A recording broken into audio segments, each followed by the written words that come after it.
Got the job. Police Interceptors. Cops who live to stop dangerous drivers. This pursuit special follows their most shocking encounters. The vehicle's wrong side of the traffic island. Speed is still 60. Get out! Down! Road drivers put lives at risk. He's now off-road. They literally do not give a damn what carnage as long as they get away.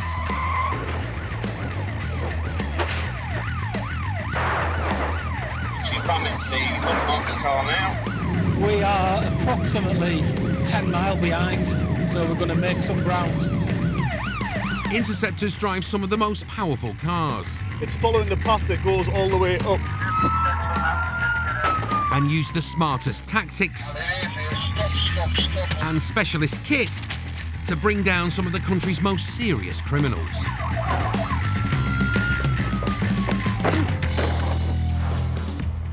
Coming up in this pursuit special, a reckless runaway throws the lives of a residential estate into jeopardy.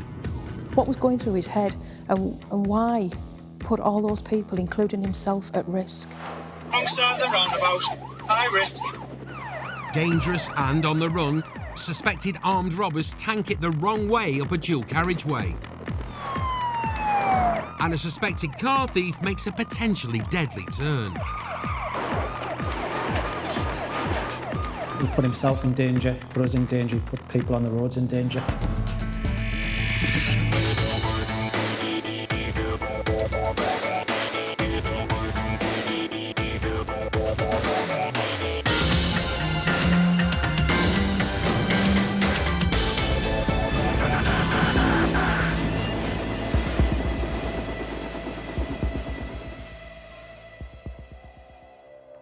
My family use these roads, and why should my family and everyone else's family be subjected to the kind of danger that these guys put them under?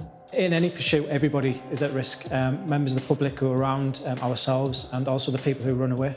Some people are plumbers, some people are carpenters. You know, I'm a cop, that's what I do, put myself in harm's way to make the road safer. Drivers that fail to stop for the police are often unpredictable and dangerous. When fleeing criminals head into urban areas, they're extremely difficult for the interceptors to deal with. With narrow streets and pedestrian foot traffic, runaway drivers pose a huge risk to innocent bystanders. They do everything they can, driving across curbs, driving across fields, excessive speed outside of schools. The risks that we can't take, they will take them to get away. It's the school holidays in Middlesbrough. The interceptors are in pursuit of a silver Vauxhall Zafira. The bloke behind the wheel's not wearing a seatbelt, which initially alerted the cops to the car. Whatever he's got to hide, this could be about to turn ugly. Vehicle has one male from Thorndike Avenue. A few miles away, two more single crewed interceptor cars are gunning it to assist. Advanced drivers Amanda Stokes and Neil Armstrong, known as Parmo. One of my colleagues in Middlesbrough have got a vehicle failing to stop, so we're just going to try and make ground to get there and see if we can offer assistance. Back with the pursuit, and the interceptors' worst fears ring true as the drivers just floored it into a residential estate. When you're pursuing a car and it heads into a housing estate during daylight hours where you know there's kids playing, your heart sinks. It's horrible. You've got a job to do, you've got to catch that guy, but not at all costs. Amanda is now within spitting distance of the pursuit. It's coming this way. She's scouting the surrounding streets to lay a stinger, a bed of nails to burst the Zafira's tyres. This is getting me on the job. I'm going to get the stinger out now. It's going to come out somewhere here. But as Amanda lays her trap, Let's follow by right. the tearaway heads a different way. Sometimes it works, sometimes it doesn't.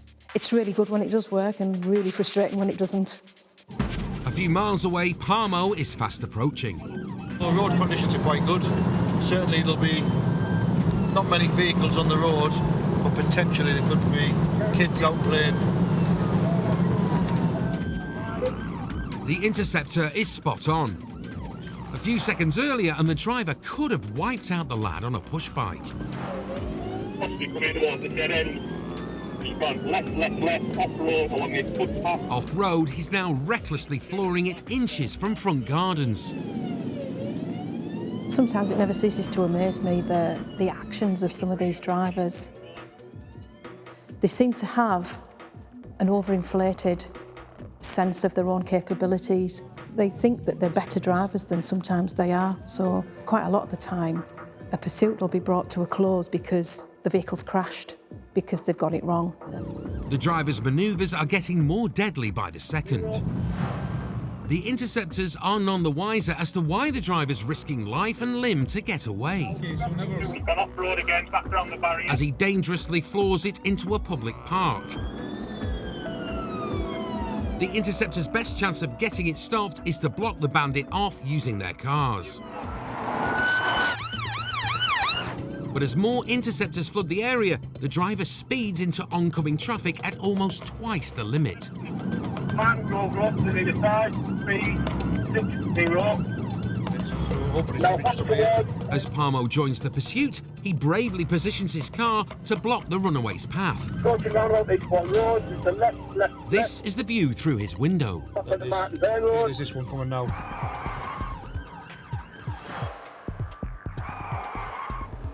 By positioning my vehicle, it was hopefully going to entice them to continue along the main road for the vehicles to catch up. But obviously I had different ideas, and at one point I was bracing myself for an impact.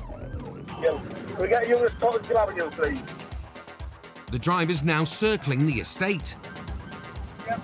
The interceptors suspect he's plotting his escape route. That's Daleville, you want someone. In the driver's most reckless move yet, a few inches further and someone could have been killed. What was going through his head, and why put all those people, including himself, at risk? But the interceptors have more pressing concerns, as the Zafira has slipped through some concrete bollards and through the interceptor's net.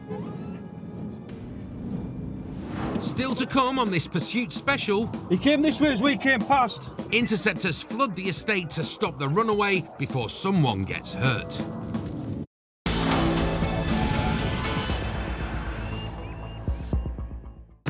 Earlier, Parmo, Amanda and two other interceptors pursued a Vauxhall Zafira as it recklessly tore through a housing estate in Middlesbrough.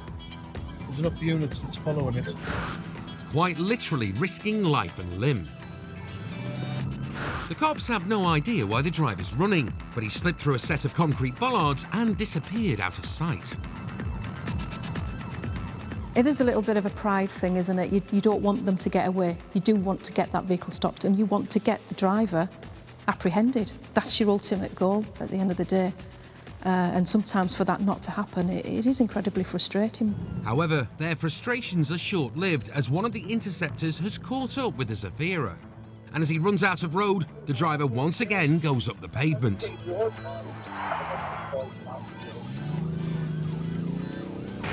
Yeah, we're going to be camp. We have a unit available close to him. But with 4 interceptor cars on his tail, the driver makes the pursuit even more deadly. He's off road, but I don't think he's going to get out.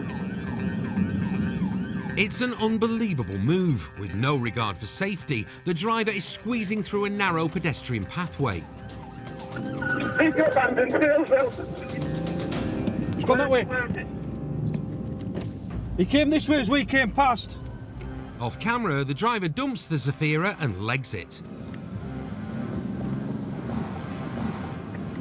7 West Station. He's deep camp Daleville close. He's either in one of these buildings or one of these houses because he knows somebody, or he's straight over the walls and fences.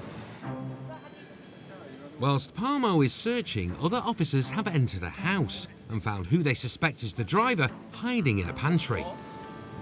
He's got quite a distinctive face, and to be fair, he nearly hit the back of our car as he decided to swerve towards us. He was literally maybe 3-4 feet away from us, and obviously that's the same guy we've now lifted from this house. Possibly coming towards the dead end. He's gone left, off road along his footpath. It turns out the driver didn't have a licence and had pinched his girlfriend's mum's Zafira to go and buy a packet of cigarettes. He told police he just panicked, a decision that could have cost the lives of innocent people.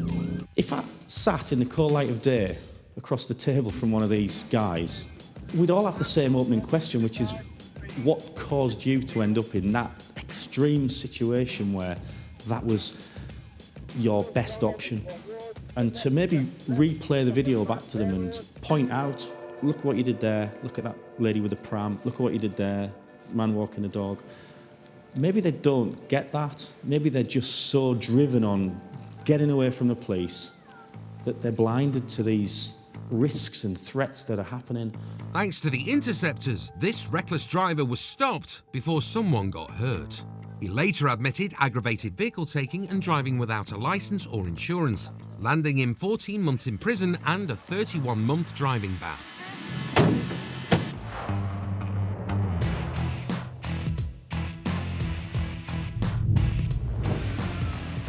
The interceptors don't become pursuit specialists overnight.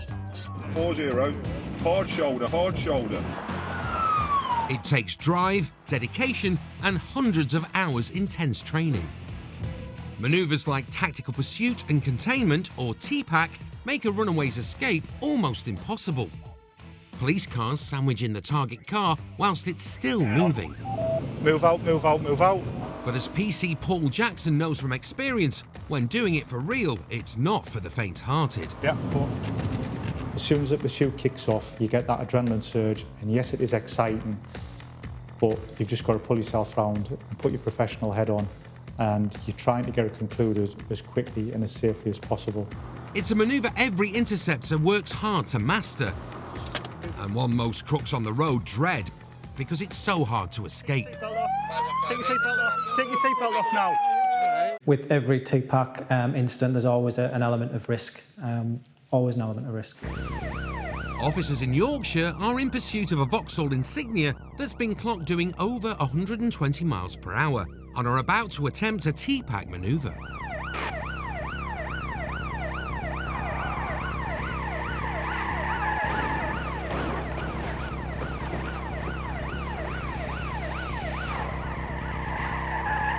The Vauxhall smashed into one of the cop cars so fast, it sent it rolling across the carriageway. 7 minutes later, the fleeing driver is still trying to outrun the cops.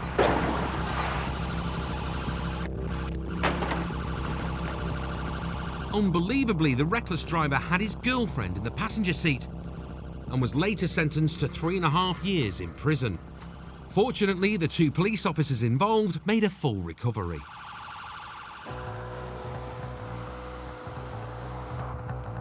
In Spennymoor, south of Durham, Sergeant Kev Salter and PC Steve Brandt are covertly following a white van that they suspect is stolen. LA, just for your information, we've got it. It's just gone on the northbound slip, heading on to the motorway. The van which we're currently following now, obviously, it's got a registration plate on it belonging to a different vehicle, so we think it may be stolen. Knowing stolen vehicles don't tend to hang around, Kev calls for backup. Another unit's starting in our direction, please. A few miles away, interceptors Mark Rogers and Richie Gatland are racing toward the A1 in one of the team's fully loaded BMW X5s. It's the perfect motor if the suspects decide to make off. And in a flash, they're now behind the Sarge's unmarked Beamer. The last thing that I wanted is for it to get into the town centre. It was a busy time of night on a weekend, and I knew we had to get it stopped before it went into any sort of busy areas. Received. At the moment, you've only got 2 vehicles. We can attempt a box with 2 vehicles. Any second now, the suspect could clock the police car and boot it, so the Sarge seeks permission to do a TPAC manoeuvre. Yes. I'm happy to go for that. Received. Move out, move out, move out. When you get the green light on a TPAC job and you're making that move to go in there, it makes your heart pound. A big adrenaline rush, and you want to end it. It's excitement. There's all sorts going through your mind. With a green light from base, they get in position, and Sarge bangs on the blues. Bring him down, bring him down. Get it in, get it off, get him off, get him off, get him off, get him off, get him off, get him off. Yeah, we're going into pursuit. He's failed to stop. Get off, go. Flooring it towards the service slip, the Interceptor's worst fears are realised. This driver is going to stop at nothing to get away. Get him across, get him across, get him across, get him across. Back on the A1, Steve moves in front of the van. Across. But as Richie attempts to sandwich it in, the mindless driver has other ideas.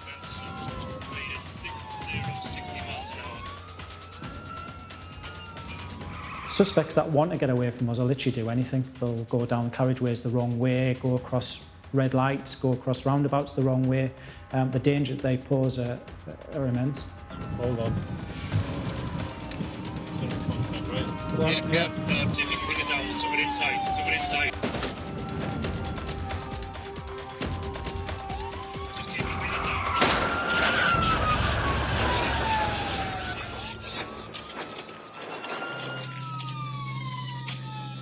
In one of the most reckless moves ever caught on camera, the suspect pulls into the path of Richie's Beamer, sending the van careering across the carriageway.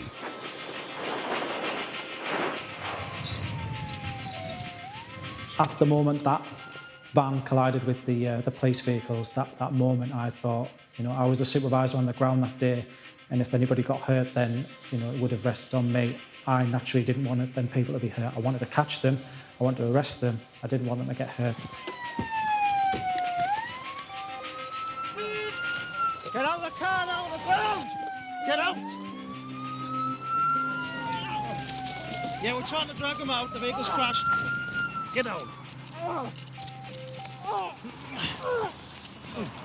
Two occupants are out, detained on the floor.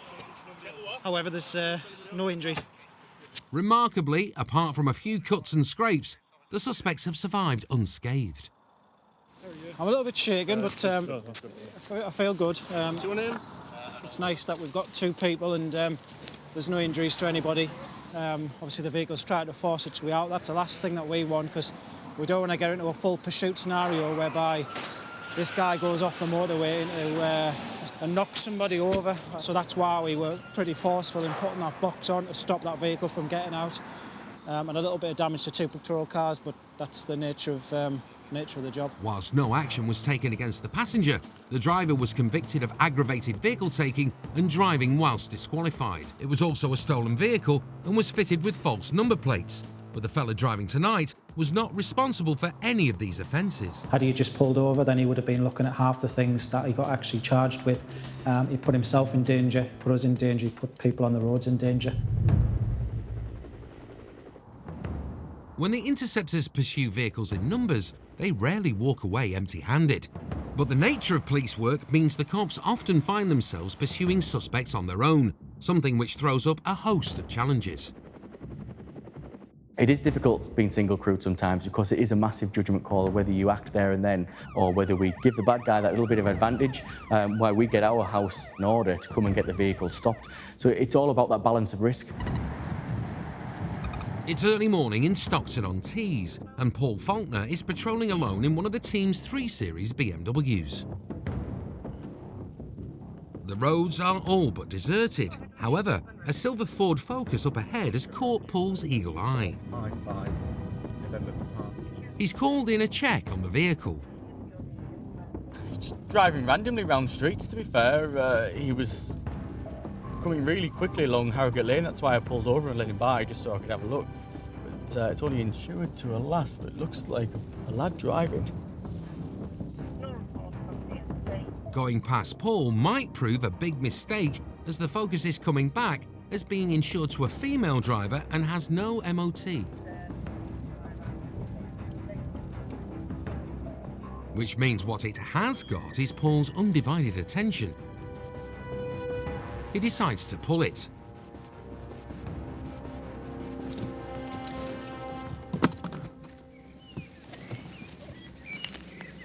Time for a chat with the driver. Or not. 915 urgent. Vehicle failing to stop, Rochdale Avenue, the Focus. He's running, and by making Paul get out of his car, he's gained a couple of seconds. Left, left, left onto Romsey Road. Left, left, left onto Rochford Crescent. Road is wet, it's clear, there's no other traffic, no pedestrians. It's about to decamber into a dead end.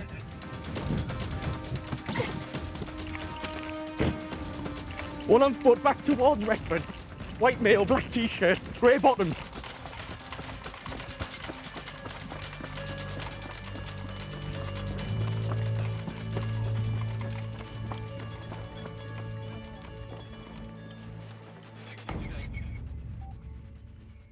Give us the location, please. Paul thinks he hears someone running. Rochdale Road, back towards Ragpath Lane. Still on foot.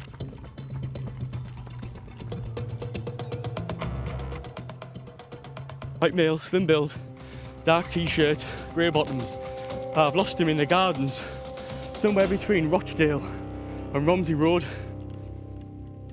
Paul is worried the runaway will head back to the car. Back round the other side, in case he goes back to the car. There's a red Toyota just pulled up. I don't know if he just got into it. Sorry, a Honda Type R, stand by.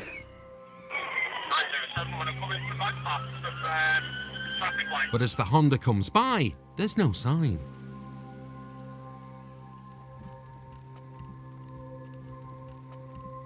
Thankfully, the runaway car is still there. The fleeing Focus driver wasn't the registered keeper and had no insurance. Paul suspects it's what's known to the cops as a pool car. No key. A pool car is like a generic car used by local criminals, never insured, and then driven round at the estate basically until we take it off them or it becomes surplus to use and it gets just left and burned out. Nothing, mate. No further sightings. I could hear him going through the gardens. I just couldn't see him. So the Interceptors have taken a vehicle from a driver who may have been out to commit crime, even if the man himself got away. I don't like it. I like to get the bad guy, you know, it's like that. A Mountie likes to get his man, you know, we like to get our man. It is annoying, it's sneaky and sly, but he'll come again.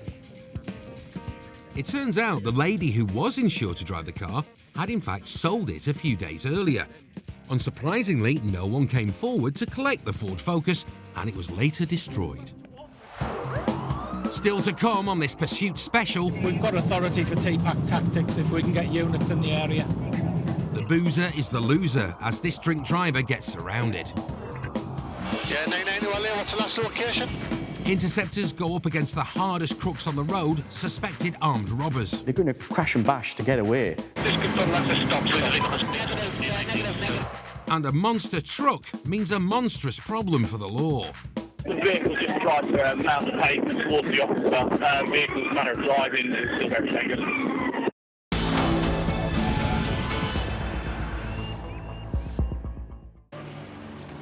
People pay no attention to the person wearing the uniform. They just see the uniform. They pay no attention to the individual behind the wheel of the police car. They just see the police car. People do see us as an easy target, and we're often the brunt of people's frustrations and anger. A car can be a deadly weapon in the wrong hands, but a 30-ton tipper truck is the stuff of nightmares. In Norfolk, the copper chop has been lifted as officers are in pursuit of this six-wheeled beast. A quarry worker has pinched the vehicle and is now careering dangerously across a dual carriageway. Vehicles crossing lane 1 and lane 2, swerving to prevent the vehicle behind from overtaking. Up ahead, an officer is armed with a stinger to try and puncture the truck's tyres. Unbelievably, the driver makes a beeline straight for the cop. Reckless doesn't even come close. Pretty Alpha, the vehicle just tried to mount the pavement towards the officer. I think it was pretty low by the front and near side wheel. It's not had any effect. The vehicle's manner of driving is still dangerous, very dangerous. The police have no idea why this tearaway is intent on causing carnage, but it looks like his one-man wrecking spree has only just begun. Yeah, first 4 vehicles rammed a police car. Fortunately, the mashed cop car is empty. The cops know it's only a matter of time before someone gets hurt. What do you do with a dumper truck? There are no tactical options that come to mind for me. You just have to stop that driver somehow. Yeah, it's still got an officer. You need to get yourself out of sight. If he sees you, he'll go for you. He already has done once before. And it gets worse.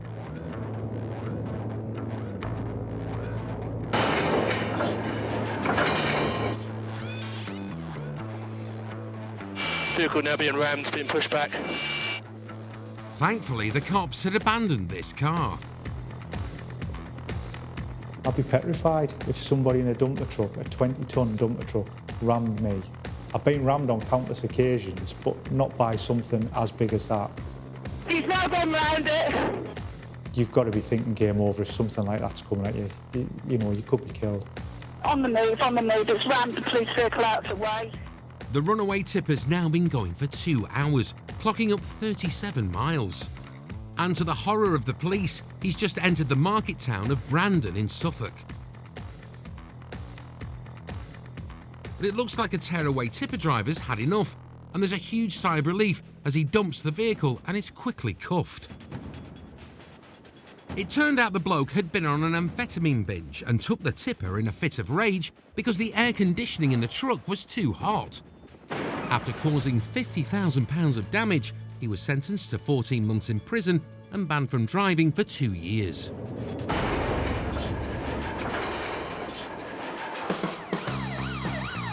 Deep down, every interceptor wants to put their high-speed driving skills to use as often as possible. The second the police radio crackles into life with news of a pursuit, they're itching to get involved. Once that pursuit starts, the gloves are off, and every traffic cop in the region will be listening to that and will be thinking, can I help? What can I do? Is it coming my way? Let's prepare for it coming our way. It's all about being in the right place at the right time.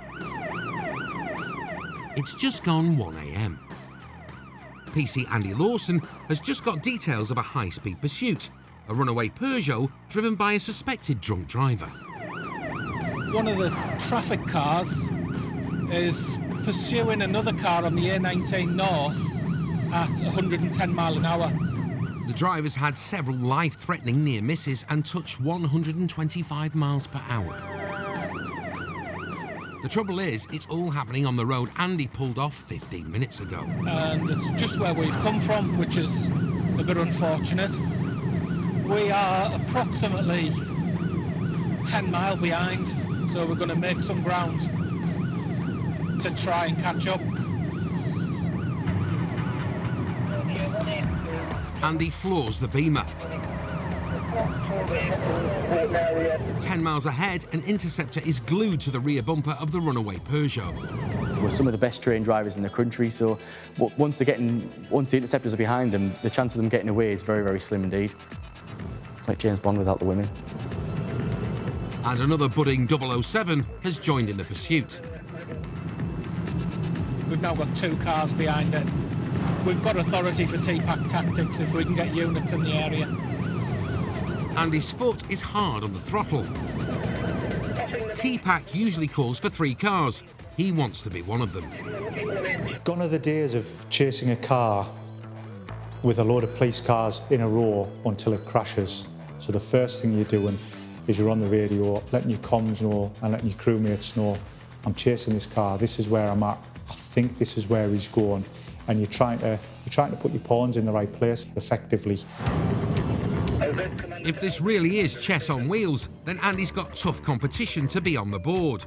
Multiple cars are now racing to intercept the speeding Peugeot. There's now 3 vehicles near it. Failed to stops often try to throw off pursuers on smaller roads. But this guy's been speeding in a straight line for so long, he's now got coppers from 3 counties on his tail. It's been heading on the A19 North now for 20 miles. They tend not to stay on these roads that long and try and lose us on the back roads, which tends to suggest it's somebody from out of the area trying to get home. Andy's closing in, but 2 miles ahead, the Peugeot pulls off the main road. He's giving a convoy of cops from 3 forces the right runaround.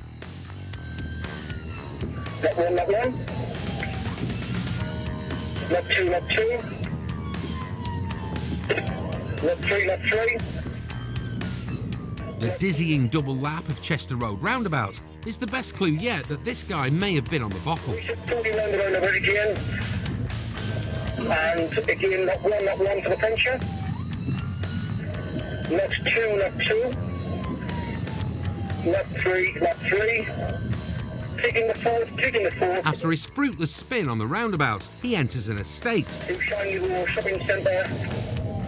Medium risk, speed 50. As the roads get narrower, so do his options. Until soon, he's got nowhere to go. It's going to be a decamp.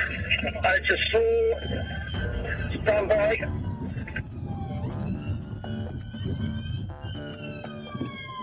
They box in the car, expecting the driver to decamp, but surprisingly, he stays put. It looks like the driver's locked the door, but a knock-knock with the baton, he's out and nicked in a heartbeat.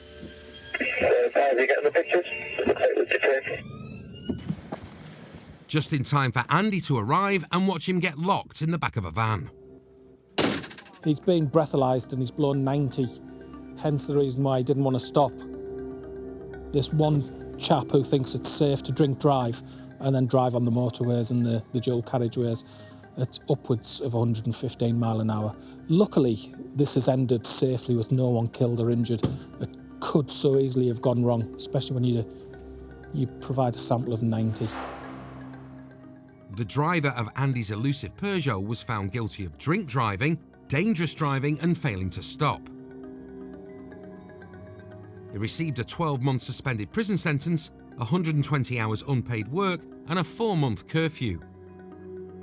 Plus, he was disqualified from driving for 4 years, after which he'll have to take an extended test.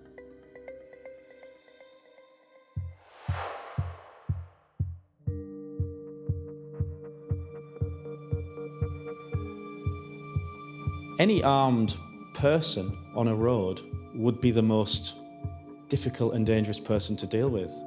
Whether they're armed with a hammer or a rifle, you've got to understand that their desire to get away will always be greater than your desire to catch them, because they know that they're going to go away for a long time. In concert in County Durham, a gang of suspected armed robbers have held up security guards refilling a cash machine at a local supermarket. Sergeant Kev Salter is staking out a roundabout on the most likely high-speed getaway route out of Concert. We've had a robbery concert, black BMW estate. Last seen here 691, we believe. On that day, I was sat at the roundabout on my own, and I seen that go past as a potential suspect car. My heart literally sank, but at the same time, my adrenaline started going because I knew I had potential armed robbers in the car, and it's game on. Kev takes off after it. He's also in a BMW, an unmarked 330, which can do 0 to 60 in just 5.3 seconds. I'm currently behind the vehicle. I'm keeping my distance at the minute. He's also called on help from above. India 99, the copper chopper. Yeah, 99, well, what's the last location? Southbound from 62 towards 61. 99, we're at 61. It's taking the exit 61. Just approaching the roundabout, stand by. It looks like the gang have been spooked. They're off in a heartbeat through a gap in the traffic. Yeah, Mike 2-4, I believe the vehicle's going for it. Currently towards Coxo, entering the 40 limits. It's becoming clear that this is no ordinary police pursuit. The robbers have stolen thousands of pounds of cash and are desperate to get away. Whilst I was pursuing that car, obviously it was going through my mind, what if they stop? These people have committed a very violent offence, I'm on my own. High-speed single carriageway roads are one of the most dangerous places for a pursuit. Wrong side of the keep left forward, passing the turn off for Ferryhill Station, Bishop still A177. And this is why. If this driver had pulled out moments earlier, the gang could have caused carnage. The robbers raised the stakes to new levels. Sandsor roundabout, wrong side of the roundabout. High risk. The cash point thieves are on the wrong side of the road, heading straight for oncoming traffic. This also could end in carnage. More marked interceptors have now joined the pursuit. But what the BMW driver is doing now is sheer lunacy. I can only think of the terror it must be for someone driving along with their family to be confronted by a car travelling in the opposite direction on a motorway or dual carriageway. It must be a horrific thing to see. Yeah, taking the 177, eastbound. The pursuit is back on the right side of the dual carriageway.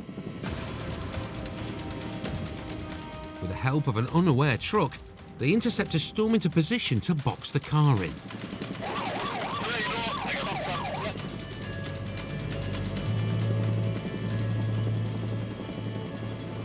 But the robbers recklessly mount the verge. Vehicle stopped. And floor it down the slip road. Just confirm that's a stop. Negative. He's got his way out of it. He's continuing. It's been 50 minutes now, and the chopper has only got enough fuel left for 30 more minutes of flying. The interceptors know they need to force the issue. The BMW hangs a sharp left to throw off his tail,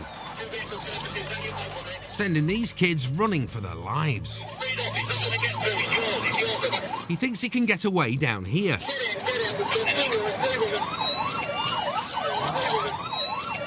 But instead, it's the end of the road for the BMW, and there's no escaping the all-seeing eye in the sky. Yeah, I've got two runners along the footpath. One of them is heading for the trees to try and take cover from the cops buzzing overhead. Keep going, all in grey. Yeah, he's behind that thing, all in grey. Your police motorcycle's with him. There was another one got out, if officers could confirm, over.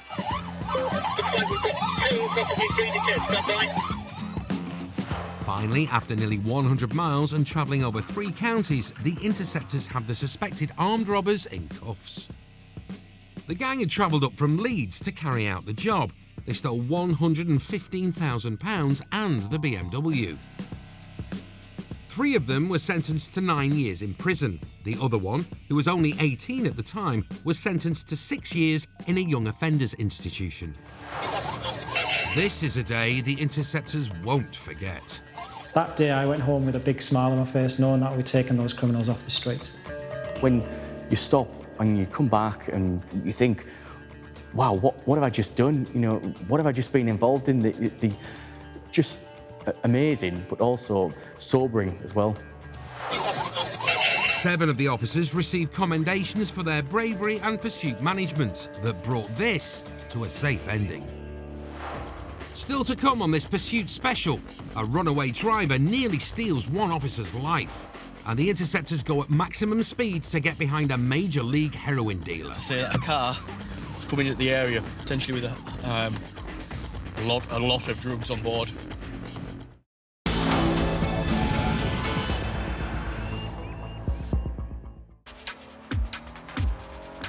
I've been absolutely horrified at some of the things that I've seen by drivers on the roads trying to get away from ourselves that pose a massive risk to members of the public. On the M25 near Chertsey, the police are trying to stop a fleeing BMW by blocking the road with one of their patrol cars.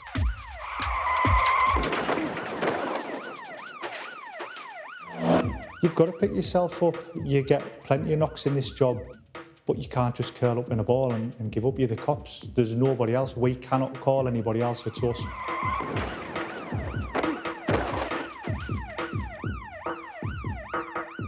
Incredibly, the officer gets up and gives chase. He single-handedly apprehended the driver with help from his taser stun gun. The driver was sentenced to 23 months in prison for dangerous driving and a number of other offences.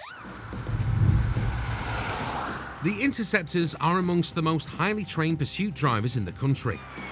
But in certain situations, stopping a pursuit before it starts is where they earn their keep. It's mid-afternoon in Hartlepool. Sergeant Paul Faulkner is responding to a call about a vehicle that may be being used to ferry Class A drugs around the country, and it's on the move. Proper job. Some really, really hot intel to say that a car is coming into the area, potentially with a lot of drugs on board. Paul's got a lot of ground to make up. Thankfully, he's a pursuit-trained interceptor. It's what he does best. And he won't stand for drugs hitting his streets. The information came to us pretty last minute. Intelligence was that it's being used in supply of drugs coming into the Cleveland area, so we want to make sure we get to have a good, clear search of it, see if there's anything in there. The interceptors don't want to miss the suspect car. I'm on Mandale roundabout. So they have a second unit up ahead, watching another route the car might take. And there it is. One of the BMs got behind it. 915. I'm behind that vehicle now. It's a Seat Leon that we're after. With a major haul of drugs believed to be in the car, Paul is desperate to catch up with the suspect. He may need to assist the X5 in blocking in the car. Using speed to get into the pursuit is vital quite a lot of the time. You know, we've got high-powered cars and we really put them to the test. We need to use them, not only to get into the pursuit, but try and get ahead. So we've got other tactical options there, whether we use a stinger or whether we create that box so we can get the T-pack on and get the car stopped. The interceptors have 2 cars in place to block in the suspected dealer if he tries to take off. But this bloke either doesn't fancy his chances against the interceptors or there are no drugs in the car. And a further worry, the suspect is as nice as pie. Sometimes you stop a vehicle and their demeanour is so cooperative and decent and nice that human nature means that you can actually turn off a little bit. But this suspect has spilled the beans about something on the baby seat in his car, and it will absolutely shock the interceptors. This carrier bag is full of the brown stuff, and I don't mean dirty nappies.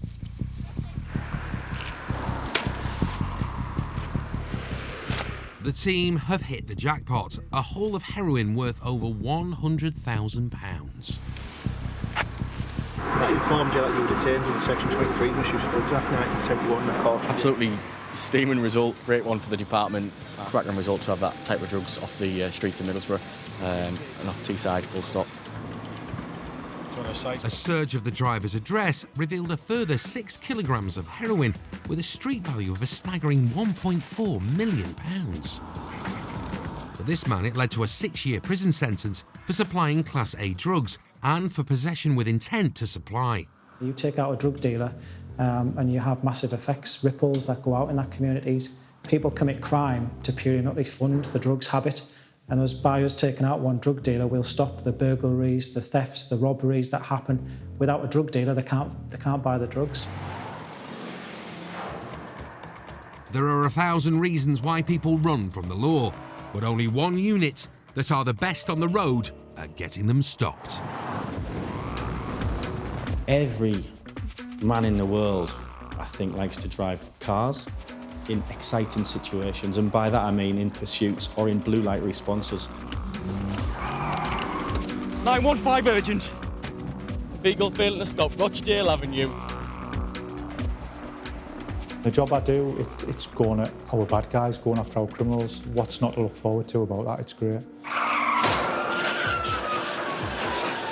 I naturally put myself in danger to protect members of the public. If I don't do it, if I don't put myself in danger, who else will? The future for interceptors is kicking down doors, locking people up in high-speed pursuits.